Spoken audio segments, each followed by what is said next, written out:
Magandang gabi sa mga sumusubaybay sa channel na ito. Ako po si Robert. Maibabahagi lang akong isang katakot-takot na karanasan noong 22 years old pa lang ako. Nagsimula iyon noong kasalukuyan akong nagtatrabaho sa isang mall sa Naga City.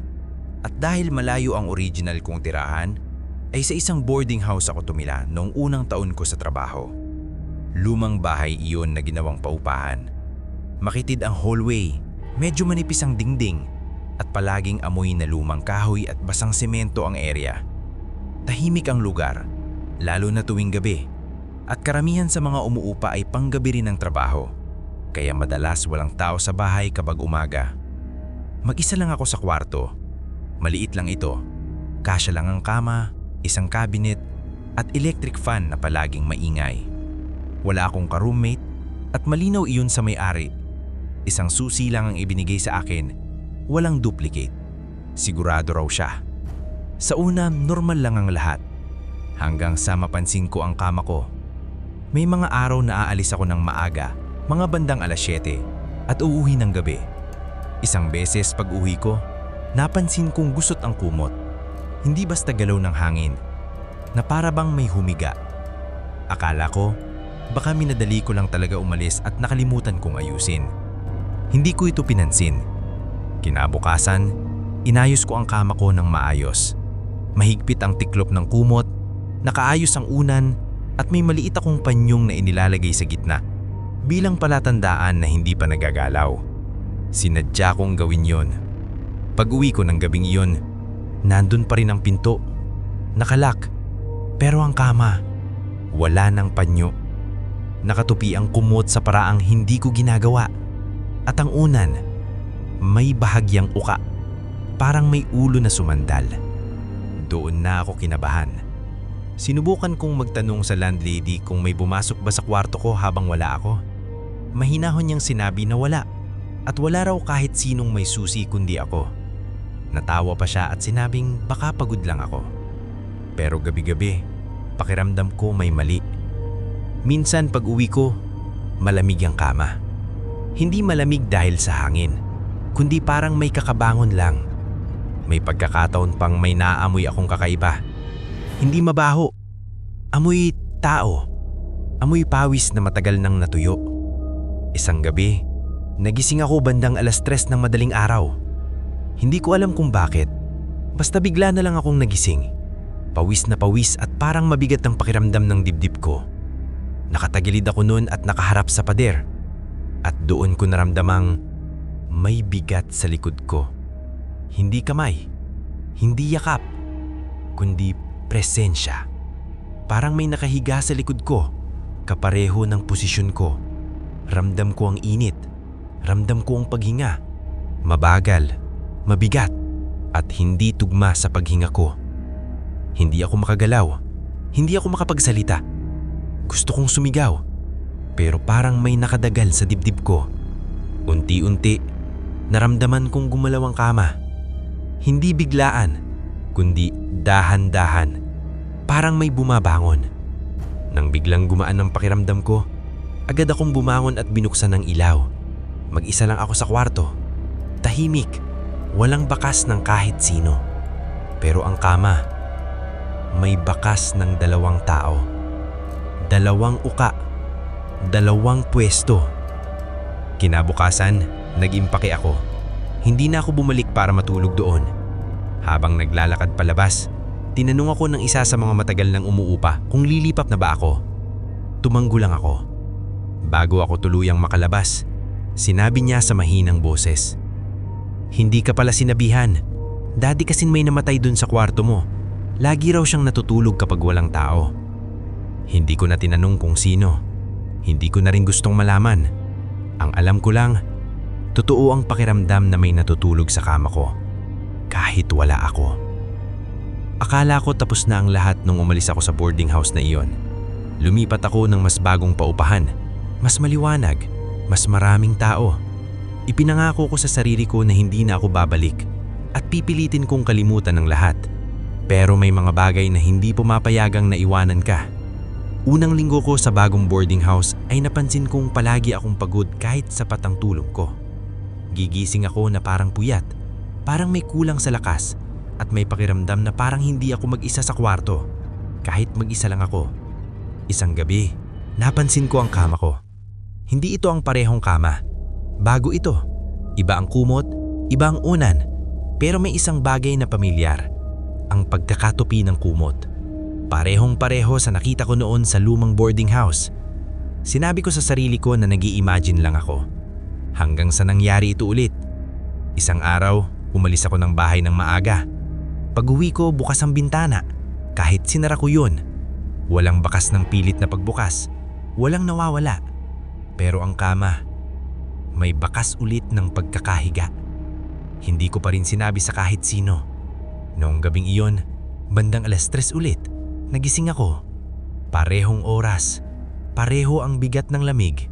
Pareho ang lamig ng hangin. Nakatihaya ako ngayon nakatingin sa kisima. At doon ko nakita. May bahagyang paglubog sa tabi ng kama. Unti-unting bumababa. Parang may umuupo. Narinig ko ang tunog ng kutsyon. Mahina, pero malinaw. Ramdam ko ang uga ng kama. Gusto kong pumikit. Gusto kong magdasal. Pero hindi ako makagalaw. At biglang may bumulong. Hindi malinaw ang salita, pero ramdam ko ang hininga sa pisngi ko. Mabigat, malamig, parang matagal nang hindi humihinga ang bumulong. Unti-unti, naramdaman kong humiga ang bigat sa tabi ko. Muli, mayroong init, may presensya. Pero ngayon, mas malinaw. Parang pamilyar ako sa kanya. Bigla kong naalala ang sinabi ng matandang umuupa. Lagi raw siyang natutulog kapag walang tao.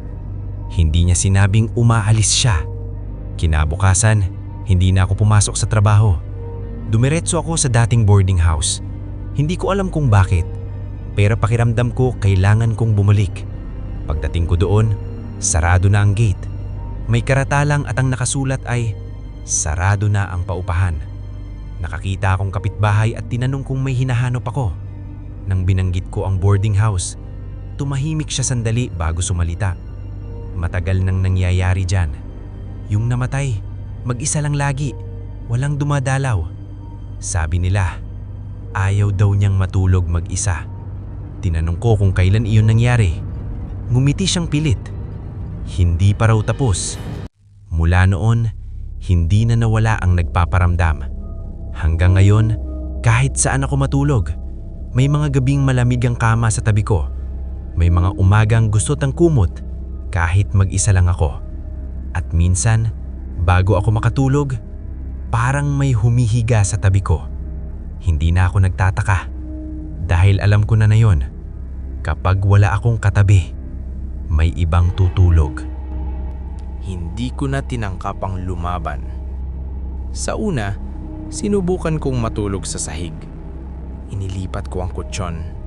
Iniwan ang kama na walang laman. Akala ko, kung hindi ako hihiga roon, titigil na ang lahat. Pero sa kalagitnaan ng gabi, nagising pa rin ako. May bigat sa sahig. Ramdam ko ang lamig sa likod ko kahit wala namang hangin. At nang maglakas loob akong tumingin, nakita ko ang banig na bahagyang lumulubog. Parang may nakahiga roon kahit wala akong katabi. Doon ko naintindihan. Hindi ang kama ang gusto niya. Ako. Nagumpisa akong magtanong-tanong. Hindi sa mga kakilala, kundi sa mga taong sanay na makinig sa ganitong kwento. Isang matandang babae ang nagsabi sa akin ng isang bagay na hindi ko makakalimutan. May mga namamatay na hindi tinatanggap ang pagkamatay nila. Sabi niya, kapag nasanay silang may katabi, hahanapin nila iyon. Tinulungan niya akong malaman ang nangyari sa dating boarding house.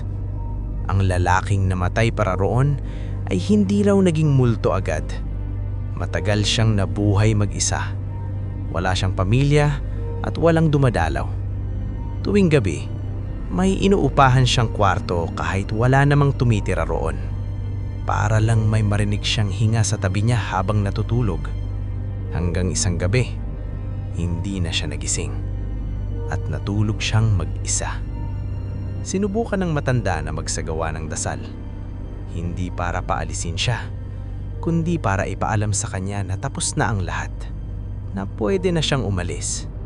Pero noong gabing iyon, mas mabigat ang presensya. Mas mainit, mas dumikit. At sa unang pagkakataon, naramdaman kong may kamay na humawak sa braso ko. Hindi mahigpit, hindi marahas. Parang ayaw lang akong bitawan. May boses sa tabi ko. Mahina, paos. Parang nanggagaling sa matagal na katahimikan. Huwag ka umalis. Hindi ko na naitulak. Hindi na ako nakagalaw. Kinabukasan, may napansin akong pagbabago.